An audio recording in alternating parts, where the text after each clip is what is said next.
Voice of मीडियाच्या वतीने आयोजित करण्यात आलेल्या 2 दिवसीय अधिवेशनाचे आयोजक श्रीयुत संदीपजी काळे, ज्यांनी आता आपल्याला अत्यंत चांगल्या रीतीने उद्बोधन केलं, असे श्रीयुत शेटे साहेब, व्यासपीठावर उपस्थित असलेले मस्के साहेब, त्याचप्रमाणे उपस्थित सर्व पत्रकार बंधू आणि भगिनी, पत्रकारांचं कार्य जे आहे ते आपल्याला सर्वांना माहिती आहे. आपण आपल्या दैनंदिन जीवनामध्ये ते करत असतात. आपला जी लोकशाही जी आहे त्या लोकशाहीचा चौथा आधारस्तंभ आपण म्हणतो आणि या चौथ्या आधारस्तंभाची भूमिका जी आहे आपण अत्यंत चोखपणे पाडत असतात आणि ही भूमिका आपण चोखपणे पार पाडत असता.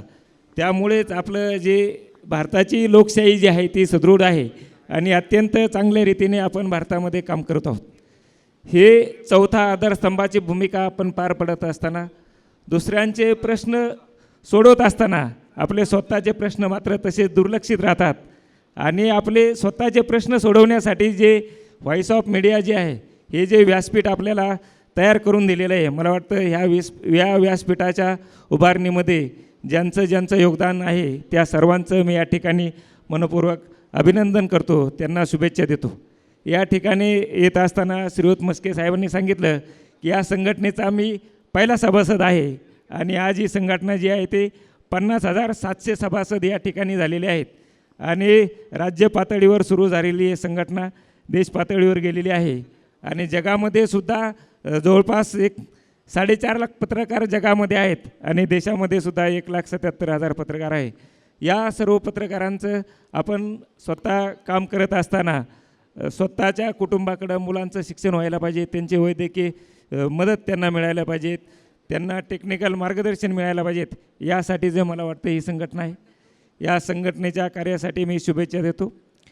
यासोबतच मी या ठिकाणी साईबाबा संस्थान विश्वस्त व्यवस्थेचा मुख्य कार्यकारी अधिकारी आहे.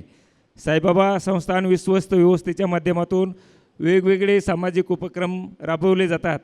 त्यामध्ये आपल्या सर्वांच्या दृष्टीने महत्त्वाचं म्हणजे संस्थांचं 550 बेडचं हॉस्पिटल आहे.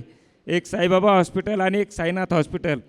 साईनाथ हॉस्पिटलमध्ये जे रुग्णावर उपचार केले जातात ते पूर्णपणे चॅरिटीमध्ये असतात. म्हणजे आपण फक्त 10 रुपयाचा केस पेपर घेतो आणि त्यामध्ये त्या रुग्णाचे सर्व उपचार जे आहेत म्हणजे इन्क्लुडिंग ऑपरेशन, म्हणजे 10 रुपयात ऑपरेशन जे आहे ते आपण साईनाथ हॉस्पिटलमध्ये करतो. आपले कोणी नातेवाईक असतील, आपले कोणी कुटुंबीय असतील, आपल्या कोणी परिचयाचे असतील, जे कोणी गरीब असतील, कोणालाही वैद्यकीय मदत लागली तर ती सर्व वैद्यकीय मदत जी आहे ती साईबाबा संस्थांच्या माध्यमातून करण्याचा प्रयत्न जो आहे तो निश्चितचपणे केला जाईल. हे खास सांगण्यासाठी मी या ठिकाणी आलेलो होतो. आपली दर्शनाची व्यवस्था जी आहे ते आपलं अधिवेशन संपल्यानंतर त्या ठिकाणी 7 नंबर गेटने केलेली आहे. आपलं दर्शन जे आहे ते चांगल्या रीतीने सुलभरित्या कसं होईल यासाठीचा प्रयत्न निश्चितचपणे आपला केला जाईल. संघटना चालवत असताना ते काय आता आपण चांगलं काम करत असतो आणि हे चांगलं काम करत असताना आपल्याला कोणी चांगलं म्हणन अशी जर आपण अपेक्षा ठेवली तर ती संघटना काय चालत नाही. सर्व काम केल्यानंतरसुद्धा आपल्याला बोलणेच खावा लागतील, ही तयारी आपण ठेवली तर निश्चितचपणे संघटना आपली चांगल्या रीतीने काम करते.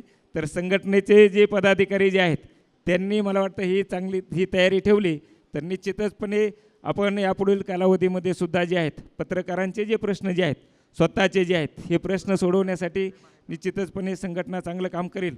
तर या संघटनेच्या कार्यासाठी सुद्धा मी या ठिकाणी शुभेच्छा देतो आणि थांबतो. जय हिंद, जय महाराष्ट्र.